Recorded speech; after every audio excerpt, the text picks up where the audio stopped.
Buenos días a todos. Bueno, un gusto reencontrarnos.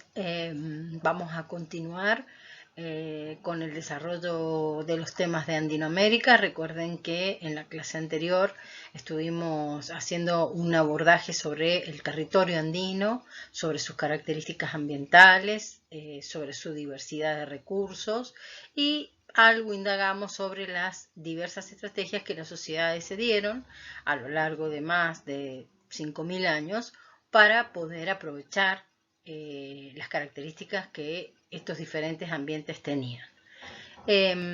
Vamos a ver ahora una síntesis bastante apretada de cómo fue ese desarrollo cultural previo a la emergencia de la sociedad estatal inca, que es la que reviste particular interés para nosotros, y vamos a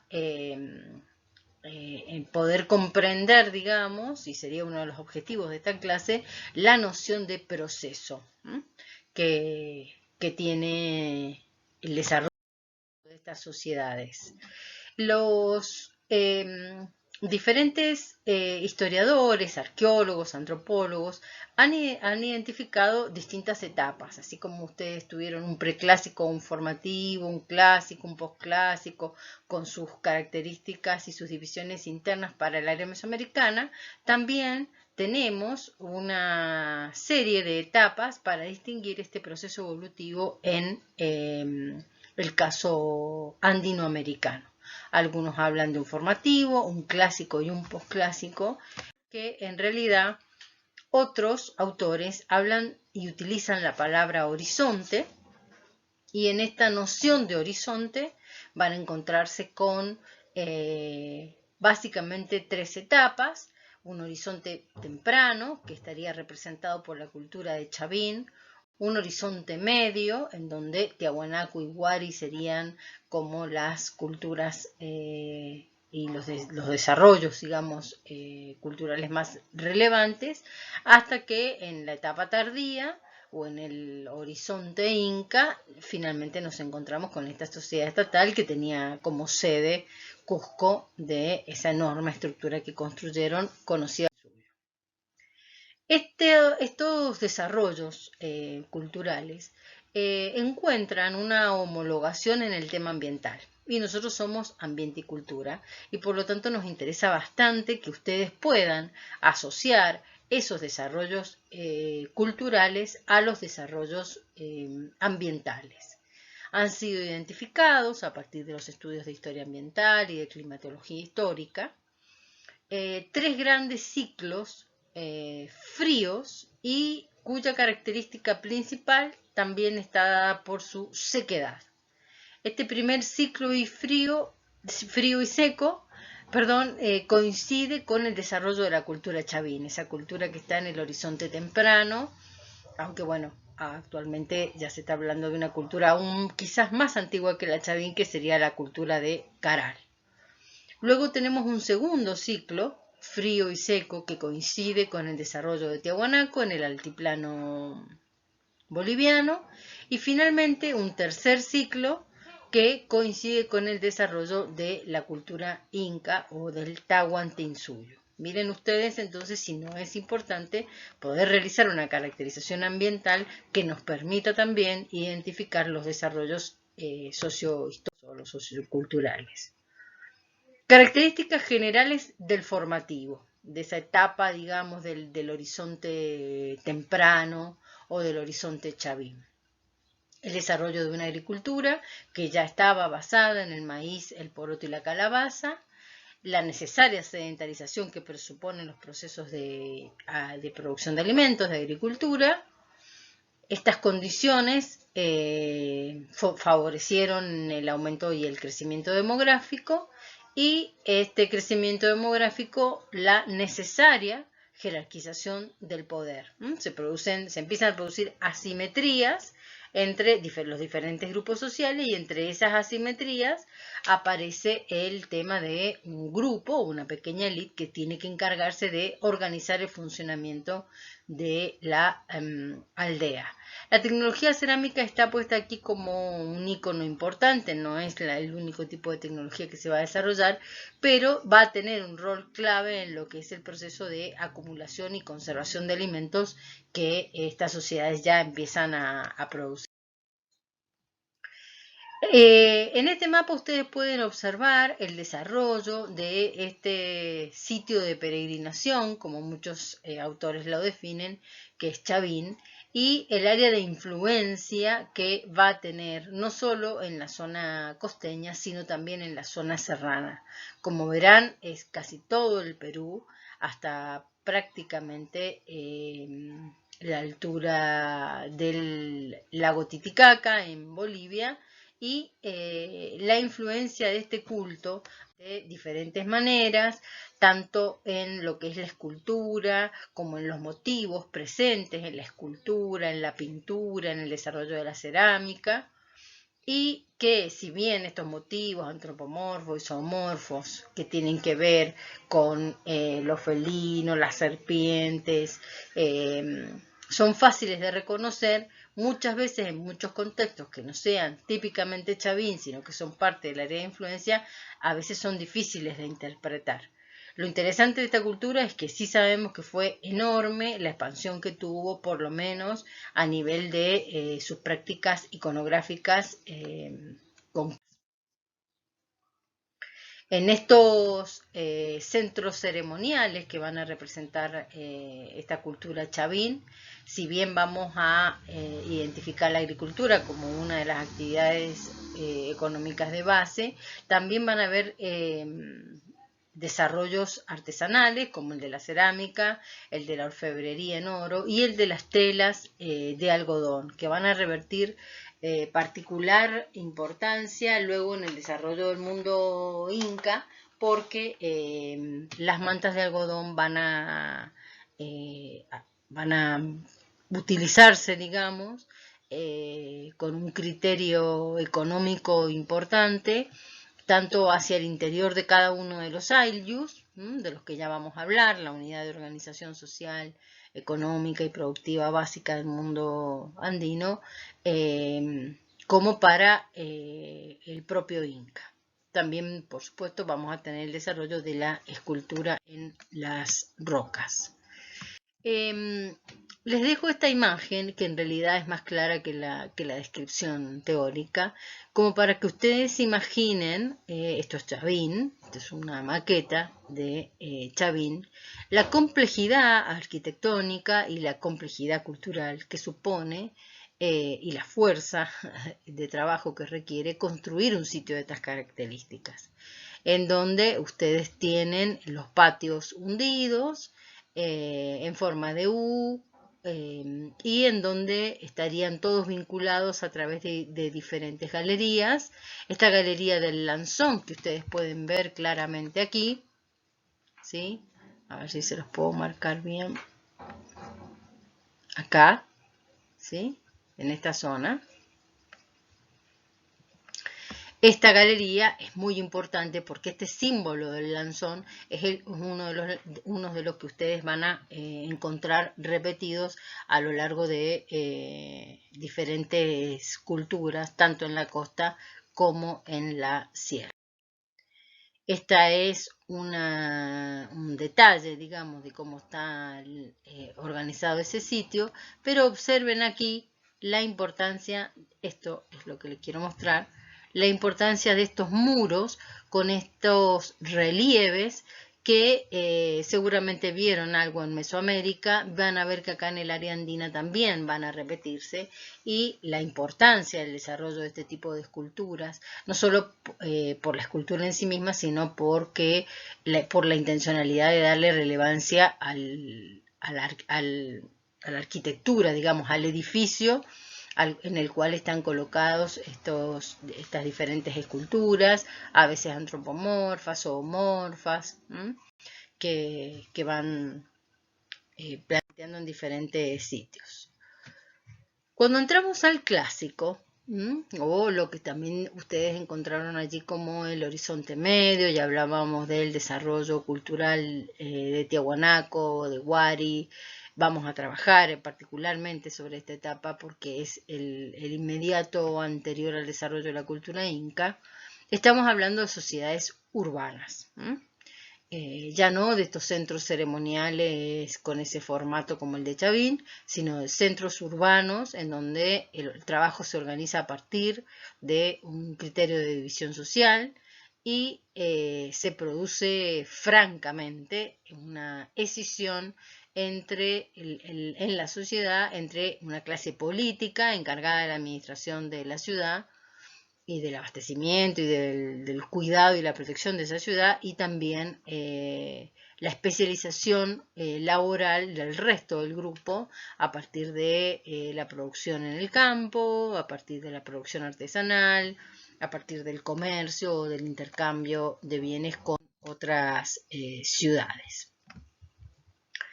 Como verán, les he puesto muchas imágenes porque si bien ustedes muchas las pueden encontrar en internet, en Google, haciendo buenas búsquedas, por supuesto. En realidad está bueno como para que ustedes puedan dimensionar un elemento extra que tiene el conocimiento de esta etapa de la historia de Andinoamérica y que ustedes lo vieron claramente en la Avenida 1, que es el tema de la necesaria inter y transdisciplinariedad para poder conocer parte de ese pasado. Si no fuera por la arqueología, nosotros no tendríamos conocimiento de este enorme y riquísimo pasado que nos permite entender y comprender lo que va a ser el mundo incaico. Estamos viendo acá el desarrollo de una cultura ya en el tardío, como va a ser la cultura chimú, cuya ciudad central está dada por Chan Chan. Muchos elementos chimúes van a estar presentes en la cultura inca. Algunos historiadores postulan que, por ejemplo, la idea de la dualidad en el gobierno, va a ser una idea proveniente del mundo chimú. Y van a ser los chimúes uno de los últimos pueblos que los incas van a poder incorporar al Tahuantinsuyo, ¿no? A la estructura de lo que sería el imperio, como dirían los españoles, inca. Este es un dibujo que ustedes tienen de Chan Chan. Nuevamente lo que pueden apreciar es la complejidad en la disposición de las estructuras, de los edificios, el abastecimiento que tenía la ciudad, no solo de agua, sino de recursos, y la organización social que supone poder construir una ciudad de estas características. Van a encontrarse aquí una serie de esculturas en cerámica. Es muy interesante el tema de la cerámica chimú porque la característica principal que tiene es que es un negro bruñido. En la arqueología seguramente lo vieron. A diferencia del desarrollo de otras sociedades costeñas, por ejemplo, como la de Nazca, en donde el colorido, junto con la variedad de sus formas, la distinción entre una cerámica ritual y una cerámica doméstica, va a ser la característica. Van a tener como este gran contraste en lo que va a ser este tipo de cerámica. Van a encontrarse aquí con, estos son ejemplos de orfebrería, esta especialización artesanal que yo les decía que ya se viene planteando tempranamente, tanto en esta máscara como en el adorno de las orejas y del poncho y de la cabeza que tiene el Inca allí en esta imagen. Esto es parte de la complejidad cultural. Este es otro ejemplo de la cerámica nazqueña que yo les contaba, por ejemplo, la complejidad iconográfica que tiene la cerámica nazqueña, pero también el colorido.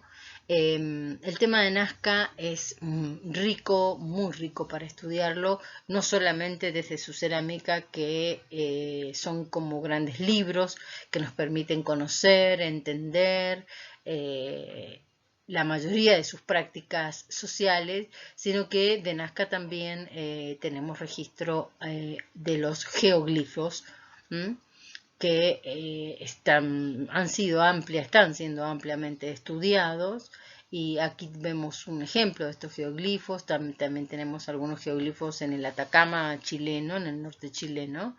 Recuerden que Nazca está en el sur del Perú, y bueno, las diversas interpretaciones que existen en torno a esto, las diversas hipótesis que existen en torno a la creación de estos geoglifos, la van a encontrar en la bibliografía, pero principalmente, bueno, hay un recorrido, digamos, en el desarrollo científico de los estudios que plantean antiguos canales para recoger agua y conservar el agua en una zona de una costa desértica. ¿Se acuerdan cómo vimos que la costa pacífica era de todo menos pacífica, y entre esas características era que era desértica? También la idea de que representa diferentes formas que solamente pueden ser vistas desde arriba, ha dado, desde arriba, quiero decir, desde zonas elevadas, ha dado lugar a diferentes hipótesis, como que han sido construidas para las deidades, o que responden simplemente a cuestiones naturales, escoger diferentes animales de la naturaleza del sur del Perú y poder representarlos de esa manera. Ahí tienen retratado, por ejemplo, el mono. Y llegamos finalmente al desarrollo de la cultura tiahuanaco. Esta es una acuarela hermosa que representa, y lo interesante de esta acuarela es que representa una técnica agrícola típica del altiplano boliviano en esta época del desarrollo de Tiahuanaco. Lo pueden encontrar con H, Tiahuanaco con O al final. No se preocupen por la ortografía, lo pueden encontrar de diferentes maneras. Bueno, aquí van a encontrarse esto donde ven las llamas y donde ven las personas. A ver si se las puedo marcar. Acá están las llamas, las personas. No sé por qué no me pinta. Bueno, no importa. Ahí las ven, las llamas y las personas, sobre esta estructura que va a recibir el nombre de camellón, que son estructuras de tierra especialmente acondicionadas para poder cultivar en ellas, que tienen la hidratación natural del lago y que les permite crear entre camellón y camellón, entre este y este otro camellón y este otro que ven un poco más allá y hacia prácticamente el horizonte, les permite crear un microclima para enfrentar las amplitudes térmicas que la zona altiplánica les plantea como desafío a las sociedades para vivir. Esta técnica agrícola del camellón, que la van a encontrar desarrollada también en la bibliografía, es una técnica como muy importante, digamos, para la zona de la Puna Alta. En este mapa pueden observar el área de expansión de Tiahuanaco durante su momento de apogeo, que son del siglo VII al siglo XI de la era, y como diferentes ciudades van a estar bajo este área de influencia. Área de influencia marcada no solo por elementos materiales, sino por elementos bélicos que se encuentran, digamos, en los diversos registros geológicos. Pasamos aquí a ver cerámica. Esta está expuesta en el Museo Chileno de Arte Precolombino de la época de Tiahuanaco y está conocida, a lo mejor muchos de ustedes han tenido la oportunidad de conocerla, la puerta del Templo del Sol. También ampliamente estudiada, y que corresponde a la cultura tiahuanaco y que es parte de lo que de una de las estructuras arquitectónicas más relevantes de la cultura tiahuanaco. Vamos a hacer una pequeña síntesis, digamos, ¿no? de esta primera parte. Primero, incorporar claramente la noción de proceso cultural para poder entender el desarrollo de una sociedad compleja y estatal, como va a ser la Inca. En la identificación de ese proceso, la importancia que tiene el ambiente, tanto costeño como en la sierra como en el altiplano, para el desarrollo de esas sociedades, la disponibilidad de los recursos que esos diferentes ambientes le han ofrecido a esas sociedades y la identificación étnica que se ha podido hacer de cada una de ellas, tanto en el horizonte temprano como en el horizonte medio como en el horizonte tardío. Eso es lo que se espera que ustedes tengan claro de este proceso de desarrollo previo al desarrollo Inca. ¿Sí? Más imágenes del mundo del Tiahuanaco. Esto es una manta guari, que es otro de los desarrollos culturales tardíos, la cultura de Guari. Este es un fragmento de una manta y hablábamos, recuerdan recién, de la importancia de los tejidos de algodón o los tejidos que también se daban a partir de la lana de llama o de la lana de alpaca. Ya durante el Incario prácticamente la lana de alpaca va a ser exclusiva del uso del Incario. Este es otro ejemplo de esta materialidad arqueológica que es la que nos permite poder hablar y reconstruir culturas, digamos, ¿no? Aquí les dejo la bibliografía. Es importante que sean constantes en su lectura, que cualquier duda la consulten a través de los medios que están acordados y habilitados para tal fin y en ese sentido puedan ir avanzando en la realización de sus tareas. Bueno, estoy a su disposición, espero que hayan disfrutado la clase y bueno, nos seguimos en contacto.